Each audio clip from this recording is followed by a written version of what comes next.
All right, so I'm doing a quick episode.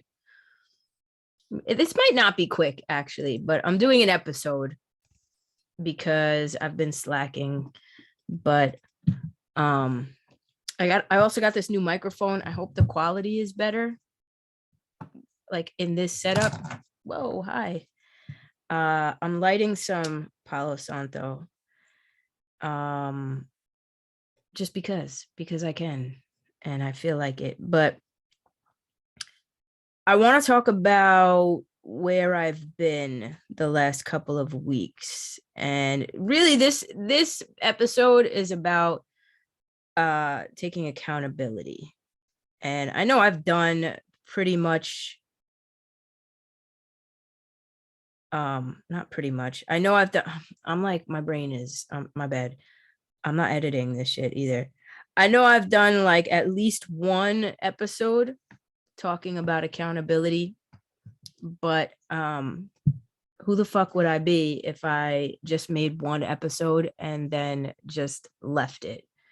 By the way, this is if you're watching, my star card lighter.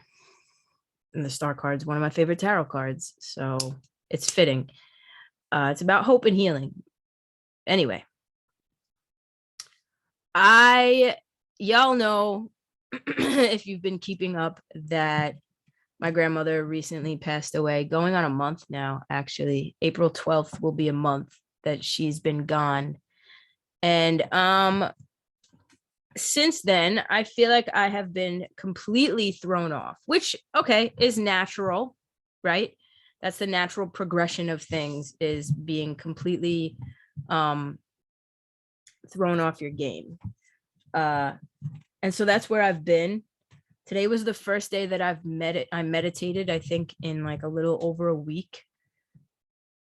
I'm trying to get back into the routine of shit. And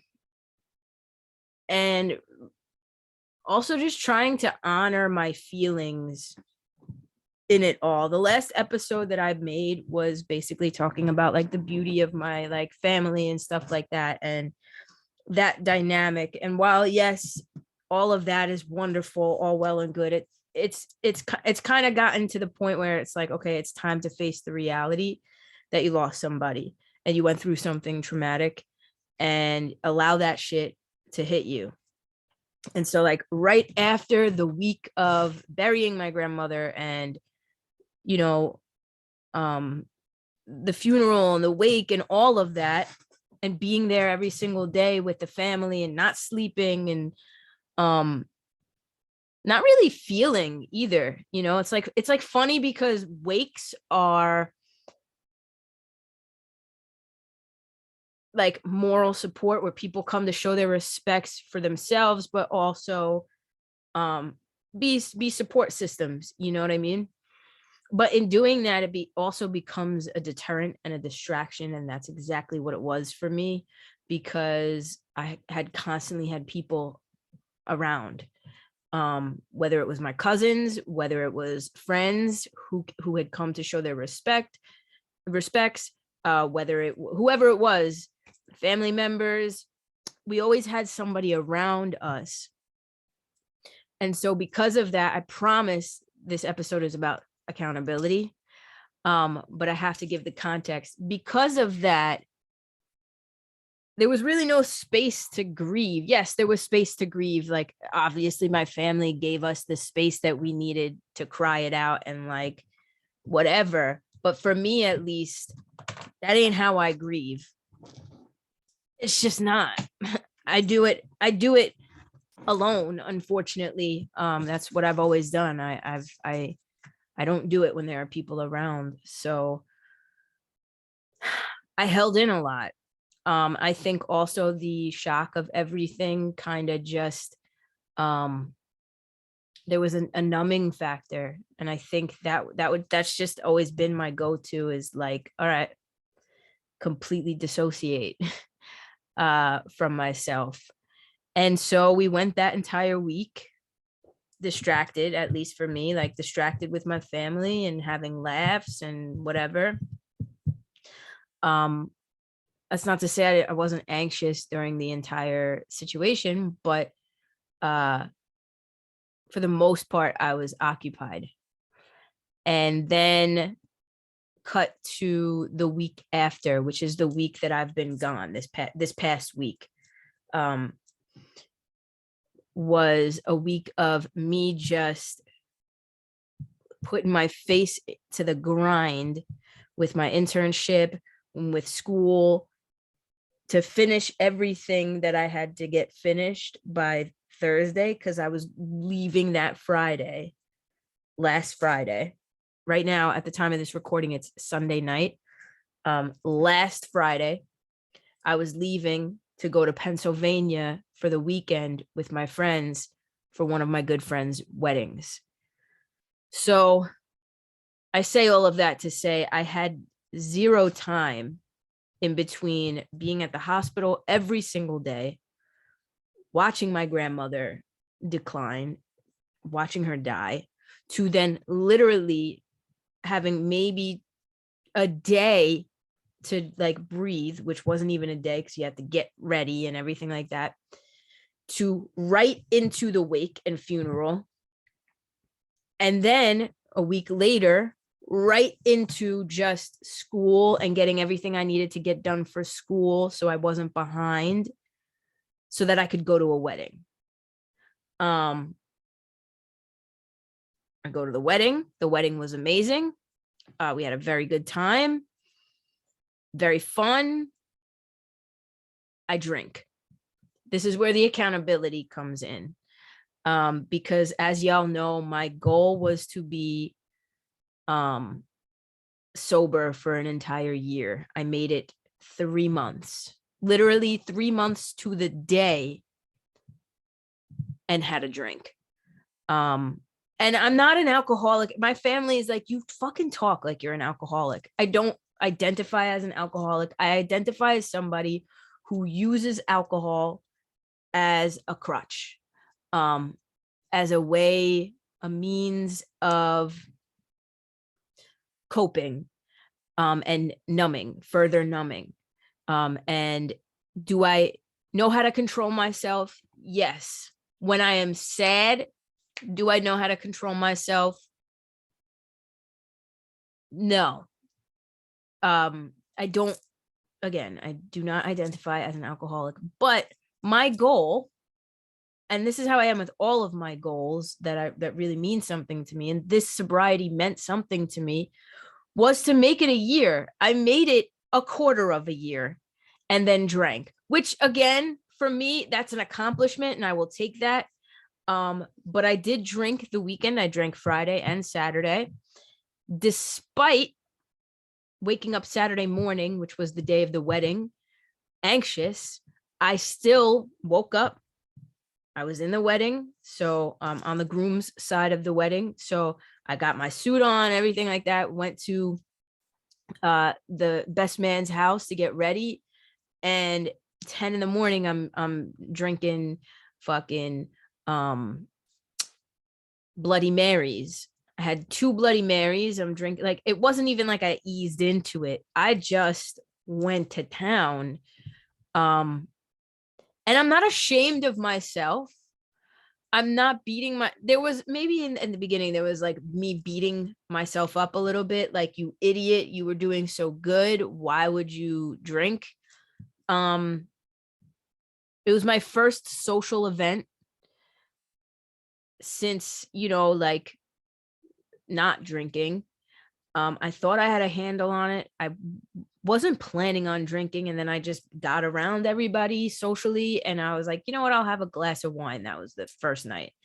And then the next day I drank because I was trying to drink away my anxiety from drinking the night before. So like, I had drank Friday night, got a little bit drunk. Now I can't even drink without having anxiety at all. Like, I could have probably 2 drinks and be okay the next day. But anything beyond 2 drinks at this point, the next day I'm waking up with anxiety. So I had more than 2 glasses of wine Friday night. Woke up Saturday, the day of the wedding, with anxiety. Instead of having anxiety the entire day, my brain went right to what it used to do, which was, okay, well, then I'll drink again. It's a social setting. You're around people, some people that you don't know. You don't want to feel like this all day. Drink it out. And so I did. And woke up Sunday. I had a very good night. I didn't, I'm not one to like throw up, or I wasn't inebriated. I spaced my drinks out, but I did wake up the next day very anxious. And then, as the universe would have it, I fucking got sick. So this last week, at the time of this recording, it is April 3rd, Sunday, April 3rd. The last 7 days, no, I want to maybe five days. And then the weekend, I was finally, Thursday, I started feeling better. So maybe 4 or 5 days, I've been in bed, sick. And in doing that, it was like the universe's way of being like, bitch, slow the fuck down. What are you doing? Like, you're jumping right into all the work that you need to do, right into this, right into that. You're not giving yourself the time to just reflect on whatever has just happened in your life, this big change, this big loss in your life. You've not given yourself any space to do the work. Okay, if you're not going to purposely do it, I'm going to make you sick so that you have to just sit with yourself for a second. And so that's what I've been doing. And the first night that I sat with myself, I think it was Monday night when I was like sick and I wasn't seeing anybody, I literally, like a ton of bricks, the emotion hit me. And it wasn't even, honestly, it wasn't even just my grandmother. It was everything. It felt like it was everything that I'd been holding in for I don't even know how long. And I literally sat on my bed and by myself and just like, I was like sobbing. But it was, it was a good sob. Do those exist? It was needed because it was a release. I'm at the point right now where I'm like scheduling cries. You know what I mean? Like, okay, you could pop your headphones in at this time and just listen to a song or two and just fucking allow yourself to cry. You know what I mean? So that's where I've been. And luckily this point in the semester, I had not missed not one day of school. So I had the time to literally take the entire week off, thank God, and rest. And that's where I've been. I'm still not 100% better even now. And, it's been a week since I started like feeling shitty. I'm still not 100% better, but every day I'm getting there. I'm getting better. This isn't what that's about. What this is about is accountability. I could sit here. First of all, I'm making this episode to hold myself accountable, to be completely transparent with y'all, because you guys have been rooting for me on my sobriety journey. I did a fucking sobriety podcast episode with Jess from A Sober Girls Guide podcast. And I texted her and I was like, dude, I drank. And she was like, well, how do you feel? And I said to her, and this is truly how I feel, it reminded me of why I stopped drinking in the first place. Why I'm still not ready to drink. because obviously I'm not at the place where I can just have 2 drinks and be good in a social setting. And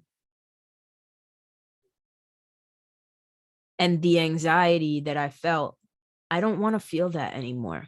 I don't want to feel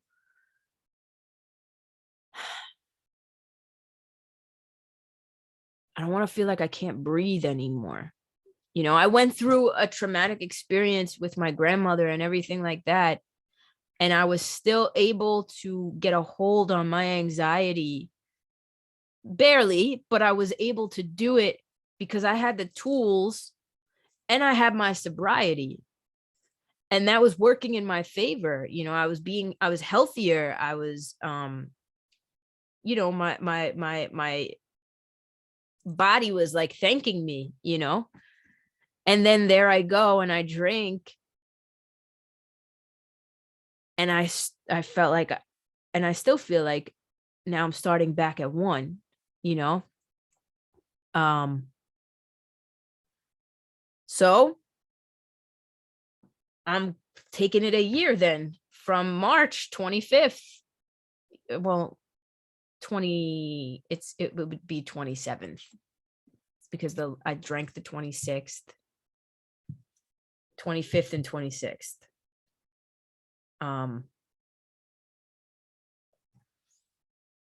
So my official sobriety date, like 1 year of sobriety, will actually be pushed back to March. I could still go by December and just say, you know, I had a little slip up in March, but I don't want to do that. I want to be completely sober for an entire year. That is my goal. And I have events coming up. You know, I have another wedding at the end of the year. By then I should have a handle on all of this. But I never realized how hard, actually I did realize how hard this was going to be. And it's still going to be fucking hard. You know, this is a crazy experience for me. Like the fact that this is actually a challenge for me is an issue for me because I'm a very headstrong person. If I put my mind to something, I'm doing it. The only reason why I don't do things or accomplish things is because I have severe imposter syndrome that tells me I can't. You know, I'm unable, so I don't try. It's not laziness. It's not a lack of drive. It's imposter syndrome, and there are certain things that just bore me that I have no interest in even doing, right? That's all that it is. I am the type of person where if I tell myself this is what I'm going to do, I'm going to learn this, I'm going to do this, I'm doing it. That's it. I put my mind to it and I'm doing it. With drinking, for some reason, no, I know the reason. The reason is because this has been my crutch. This has been my liquid confidence. And the fact remains that I'm still working on that. I'm still a work in progress. I'm still out here trying to love myself truly. Am I fully there? No, I'm not. I'm not going to fucking pretend like I am. Right? Even though I preach self-love and I coach self-love and I coach confidence and I coach boundaries, I'm still working. I'm still working on it all. And I think that's okay because I learn a lot in my own shortcomings and my own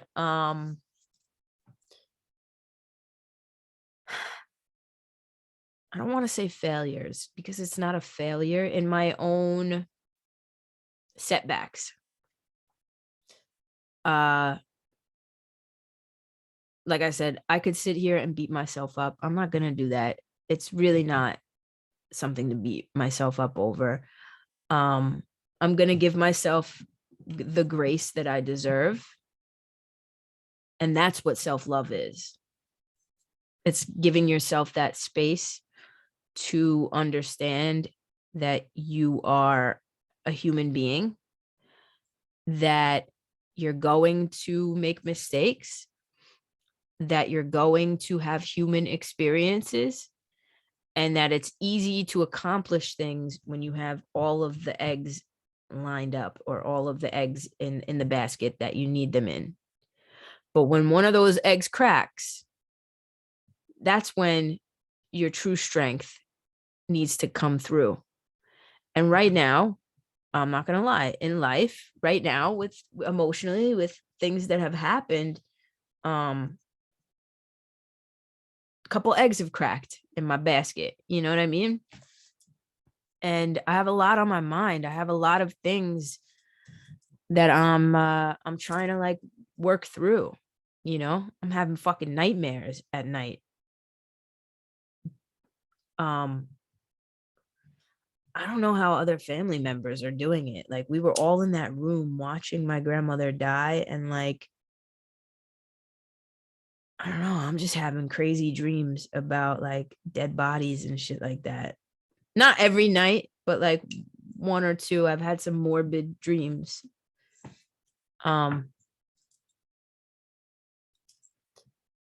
So it's definitely anxiety provoking for sure, but I'm lucky. I'm very lucky to have the support system that I have around me.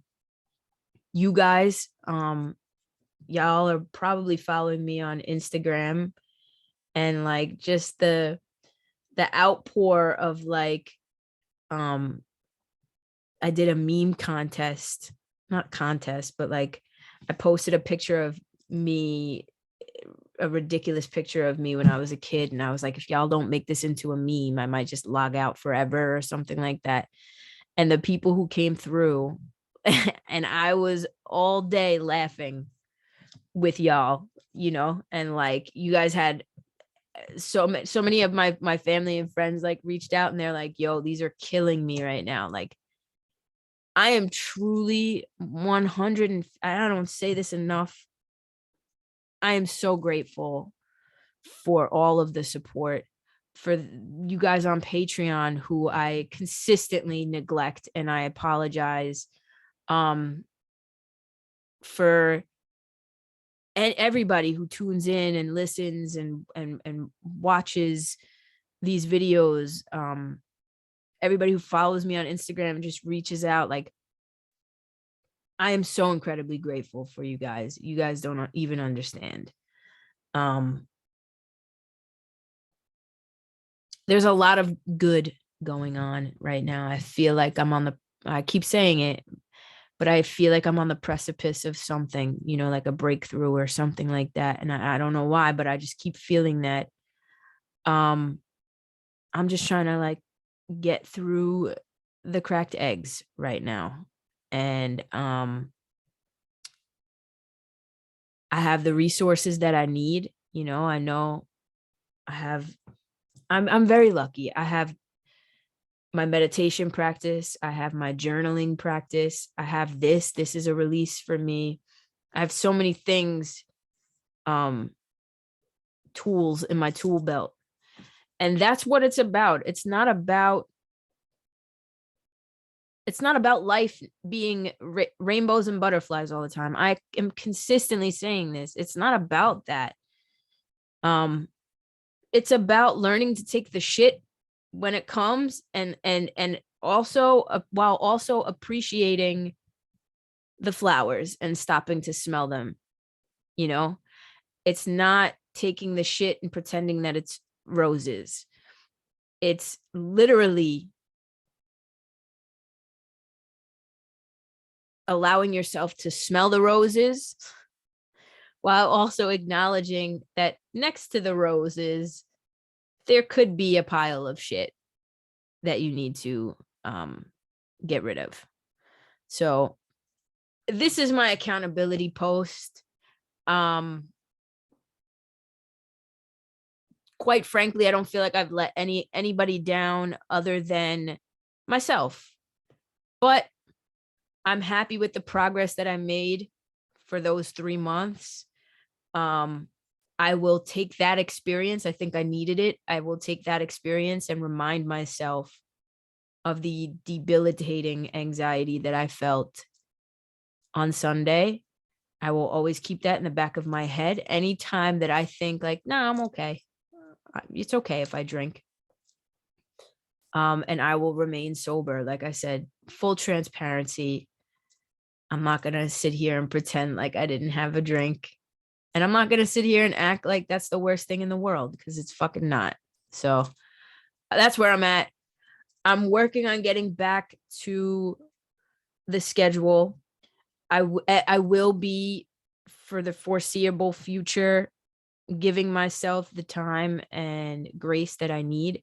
But this is where I want to be, right? Like I want to be here creating this content.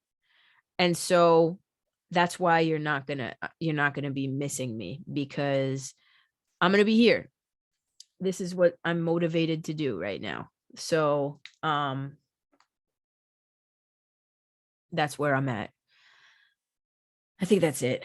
I have a lot of things I'm working on. I just started this new paid internship that I'm doing right now.